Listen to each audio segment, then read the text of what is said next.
नमस्कार, जय हिंद, जोहार। मैं विनय पांडे और आप देख रहे हैं मुनादी चौपाल। साइबर सबसे पहले एक मैथमेटिशियन नॉर्बर्ट वीनर ने 1948 में किया। वो इस परिप्रेक्ष्य में किया कि उन्होंने जब बायोलॉजिकल और मैकेनिकल चीज़ों का जब अध्ययन किया तो उसमें कुछ चीज़ें ऑटोमेटिक कंट्रोल वाली चीज़ें निकल कर के सामने आई, तो उन्होंने उसको साइबर नेट नाम दिया, साइबर नीट। और जो इन चीज़ों का अध्ययन करता है उसको साइबर नीट्स कहा। और ये जो साइबर में जो ऊपर जो URL आता है http://www, ये पूरे जो URL है उसको साइबर मॉल कहते हैं। तो हम ये सब चीज़ें इसलिए आपको बता रहे हैं कि आजकल हर हाथों में मोबाइल है और हर मोबाइल में इंटरनेट का कनेक्शन। इसके कई सारे साइड इफ़ेक्ट्स भी हैं। साइबर ठगी, साइबर फ्रॉड इस कदर आगे बढ़ गया कि पिछले दिनों मन की बात में प्रधानमंत्री को ये बात बोलनी पड़ी कि साइबर अटैक से किस तरह से आप बचें। ये माया जाल फैला हुआ है, लेकिन हम उसके प्रति सजग और जागरूक नहीं हैं। इसलिए कई बार हम साइबर फ्रॉड या इस तरह के ठगी का शिकार हो जाते हैं। और इस चीज़ों से बचने के लिए हालांकि बहुत सारी मशीनरीज हैं। पुलिस है, पुलिस ने के लिए अलग से साइबर सेल बनाए गए हैं, साइबर कोर्ट बनाए गए हैं, बहुत सारी चीज़ें हैं। लेकिन कहीं न कहीं आपके अंदर भी ये जागरूकता होनी चाहिए कि आप इस तरह के फ्रॉड से, इस तरह की ठगी से कैसे बचें। तो हमारे साथ मौजूद हैं रायगढ़ के साइबर सेल के इंचार्ज हैं अभिनव उपाध्याय जी। ट्रेडिंग स्कैम जो होता है वो आपको फेसबुक या किसी सोशल मीडिया प्लेटफॉर्म से एक फेक लिंक भेजकर आपको या फिर किसी फेक एडवर्टाइजमेंट से ल्योर करके आपको प्रलोभन देकर फ्रॉड्स या उनका पूरा जो सिस्टम है वो आपको एक फेक व्हाट्सएप ग्रुप, एक ट्रेडिंग ग्रुप में जोड़ता है और वो आपको इन्वेस्टमेंट के बारे में उस ग्रुप में बताया जाता है। आपको विश्वास दिलाने के लिए उस ग्रुप के एक्चुअल जो उस मान लीजिए कंपनी के एक्चुअल डायरेक्टर हैं, एक्चुअल CEOs हैं, उनके नाम यूज़ करेंगे, उनके फ़ोटोज़ यूज़ करेंगे और आपको विश्वास दिलाएंगे कि वो वही कंपनी है। आपको फिर एक फेक बड़े VIP ग्रुप में जोड़ा जाता है जिसमें 150-200 मेंबर्स हैं। आपको लगेगा कि मेरे जैसे, मेरे आसपास वाले नाम वाले लोग हैं, सारे इंडियंस हैं, तो हो सकता है बहुत सही ग्रुप हो। आपको 10 से 15 दिन तक विश्वास दिलाया जाता है, कुछ दिन वीडियोस भेजे जाते हैं, उससे आपको विश्वास और पक्का होता है।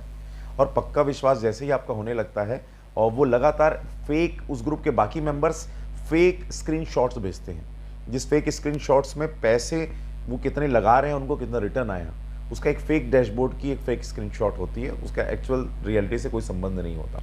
और आपको ये विश्वास दिलाया जाता है कि देखिए इसने 35 लाख लगाया, उसको 48 लाख मिल गया, उसने 50 लाख लगाया, उसको 55 लाख मिल गया, 60 लाख मिल गया। तो आपको हीन भावना से भी आप ग्रसित हो जाते हैं कि यार ये तो इतनी बड़ी बड़ी रकम लगा रहे हैं, हो सकता है मैं 5 लाख से शुरू कर लूँ।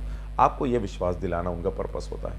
10वें दिन आपको वहाँ का एडमिन मैसेज करेगा कि सर अब फ्री हो गया बहुत, अब आपको या तो आगे बढ़ना है तो आपको हमारा ही ऐप जो है डाउनलोड करना पड़ेगा। दूसरी गलती, पहली गलती आपने की, एक अननोन लिंक पर क्लिक करके एक अनजान व्हाट्सएप ग्रुप का हिस्सा बन गया, पहली गलती।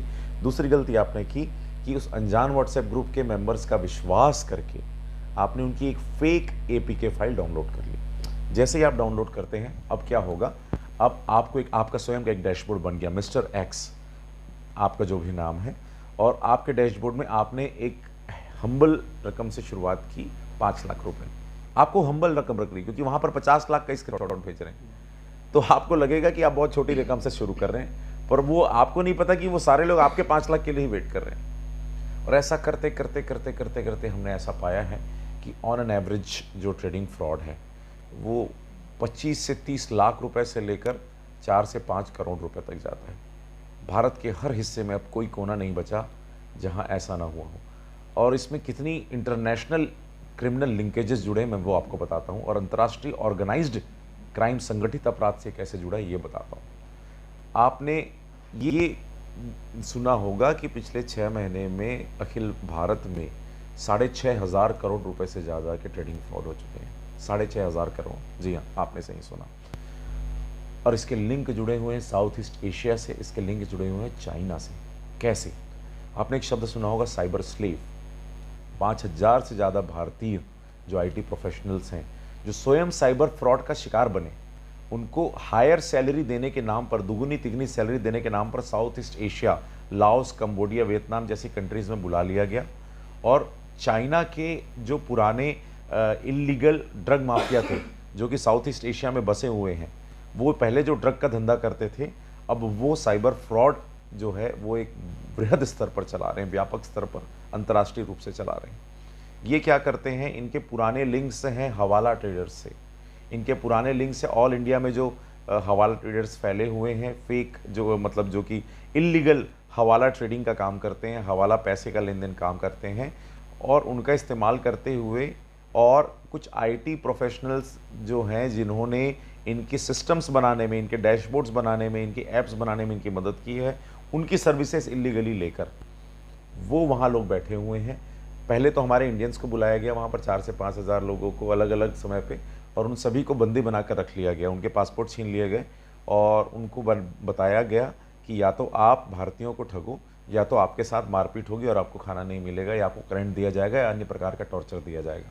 तो ये जो साइबर स्लेव्स हैं, ये साइबर स्लेव्स जो हैं इंडियंस के साथ भी ठगी कर रहे हैं। तो जिस ट्रेडिंग ग्रुप के आप हिस्से थे जिसमें 200 लोग थे, अब आपको आश्चर्य होगा जानकर, इस 200 लोग में 199 लोग हो सकता है साइबर स्लेव हो सकता है 100 लोग साइबर स्लेव हो, बाकी 99 बॉट्स हो सकता है वो ओरिजिनल व्यक्ति ही ना हो, वो कंप्यूटराइज्ड सिस्टम हो जो कि व्हाट्सएप में रिप्लाई कर रहा है, ये भी संभव है। तो आपको ये समझना है कि किसी भी अनजान व्हाट्सएप ग्रुप में घुस के आप किससे बात कर रहे हैं, ये आप कभी भी उसका अंदाजा नहीं लगा सकते।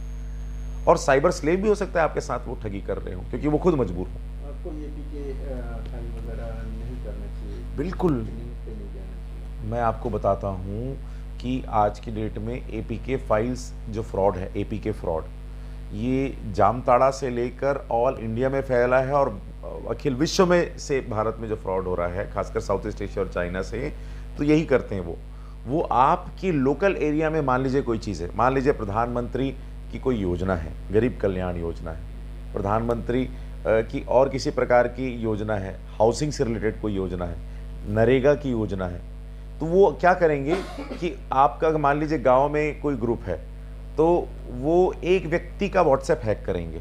अब व्हाट्सएप हैक कैसे हो सकता है? व्हाट्सएप हैक करने का आजकल सबसे फेमस तरीका चल रहा है, जिसको हम बोलते हैं call forwarding scam. Call forwarding scam ये होता है कि आप अमेज़ॉन या फ्लिपकार्ट से कोई सामान मंगाते हैं, वो अपने आप को डिलीवरी एजेंट बताएगा और आपको बोलेगा कि डिलीवरी एजेंट आपके पास तभी आ पाएगा जब *403 के बाद ये नंबर आप डायल करेंगे। अब आपको सामान्यतः वो उस समय कॉल करेगा जब आप बहुत बिजी हैं, तो वहाँ कॉल करके वो आपका, जैसे ही आपने वो नंबर दबाया, आपकी कॉल फॉरवर्डिंग हो गई। और अगर आपने व्हाट्सएप में 2 स्टेप वेरिफिकेशन, जो कि सुरक्षा पैरामीटर वो ऑन नहीं रखा है, तो आपका तुरंत व्हाट्सएप हैक हो जाएगा, क्योंकि OTP अब उसके मोबाइल में आएगा, कॉल अब उसके मोबाइल में जाएंगे, मैसेज अब उसके मोबाइल में जाएगा, क्योंकि आपने स्वयं से कॉल फॉरवर्डिंग उसको दे दी अनजाने में। तो उसके अनजान व्यक्ति के कहने पर आपने *403 डायल किया, आपकी कॉल फॉरवर्डिंग हो गई उसके नंबर पे, और अब वो आपके व्हाट्सएप में सभी लोगों को, हाँ, अब वो क्या करेगा, या तो सभी लोगों को पैसे के लिए मांगेगा, आपकी बहन, हर व्यक्ति के जीवन में 5 से 10 ऐसे लोग होते हैं जो एक आवाज़ में बिना पूछे आपने पैसे मांगे तो आपको पैसे दे देंगे, कि उस चीज़ का मिसयूज़ करते हैं। तो एक तो पैसे मांग सकते, दूसरा क्या कर सकता है, APK फ्रॉड। वो कैसे करेगा? उसके पास ऑलरेडी एक APK फाइल डाउनलोड है किसी इन्फ्लुएंशियल व्यक्ति का, जिसके 4-5 हज़ार लोगों से अलग अलग व्हाट्सएप ग्रुप में कॉन्टैक्ट्स हैं, वो उनके नाम से वो बनकर, वो व्यक्ति बनकर उस ग्रुप में डालेगा कि प्रधानमंत्री गरीब कल्याण योजना का पैसे पाने के लिए यहाँ क्लिक करें, महतारी वंदन योजना का पैसे पाने के लिए यहाँ क्लिक करें, प्रधानमंत्री किसान सम्मान निधि पाने के लिए यहाँ क्लिक करें। तो जो व्यक्ति जिस एज ग्रुप का होगा, फॉर एग्जांपल युवाओं को अगर ग्रुप है तो उसमें हो सकता है वो नाम बदल देगा, अंदर का मटेरियल सेम है, बाहर की वो पैकेजिंग बदल देगा। वो हो सकता है कि आपको बोलेगा कि आप अपना जो बेरोजगार भत्ता है वो पाने के लिए यहाँ क्लिक करें। तो आप जिस एज ग्रुप के हैं, जो एज ग्रुप आपको सूट करता है, फ्री मूवीज़ पाने के लिए यहाँ क्लिक करें, वो कोई भी चीज़ बदल सकता है। तो जो APK फाइल है, गैस सिलेंडर के लिए हो सकता है कि गैस सिलेंडर 50% में गैस सिलेंडर पाने के लिए, होम डिलीवरी के लिए घर बैठे यहाँ क्लिक करें, या घर बैठे आपको ऑर्गेनिक सब्जी खरीदनी है, आपके घर में पहुँचेगा 50%, यहाँ क्लिक करें। कोई भी चीज़ हो सकती है। एपीके फाइल में आप कोई भी एपीके फाइल को देखेंगे तो सबसे पहले आपको वो किसी योजना के बारे में बताएगा, आपको बाहर से दिखेगा और वो आपको अलग से कैची दिखेगा, थोड़ा सा सामान्य से अलग लगेगा। दूसरी बात, आपको कोई एपीके फाइल का डाउनलोड करने का मतलब है कि आप ये इच्छा रखते हैं कि आप कोई ऐप डाउनलोड करें। मेरा ये कहना है, आप क्यों किसी अनजान जगह से किसी दूसरे के बोलने पर कोई ऐप डाउनलोड करेंगे? सबसे पहली बात मत कीजिए। आपको कोई ऐप डाउनलोड करना है तो गूगल प्ले स्टोर में जाइए, गूगल प्ले स्टोर में कोई ऐप, उसकी रेटिंग देख के आप डाउनलोड कीजिए, वो बिल्कुल सेफ है। आपको मैं व्हाट्सएप ग्रुप में अगर कोई एपीके फाइल डाउनलोड करने बोल रहा हूं तो आप लगभग 99% श्योर रहिए कि ये कोई फ्रॉड ही है। अगर आपके स्वयं के माता पिता भी भेज रहे हैं तो पहले उनसे कंफर्म कीजिए कि क्या आपने इसको डाउनलोड किया है। अगर मैं भी भेज रहा हूं तो भी आप मुझ पर विश्वास मत कीजिए, क्योंकि एपीके फाइल डाउनलोड करने से आपके साथ होगा क्या, ये जानना जरूरी है। डाउनलोड करते ही आपकी निजी जानकारी चुराई जा सकती है। डाउनलोड करते ही एनी डेस्क ऐप इनविजिबली, हो सकता है एपीके फाइल डाउनलोड आपको दिखे ना, वो ऐप के रूप में ना दिखे, पर वो इनविजिबल रूप में आपके उपस्थित रहे, आपकी सारी पर्सनल जानकारी है वो चुराते रहे।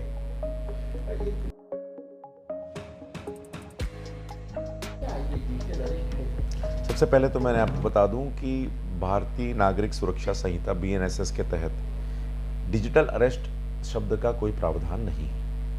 डिजिटल अरेस्ट नाम की कोई चीज़ नहीं होती, कोई भी पुलिस आपको डिजिटल अरेस्ट नहीं करती।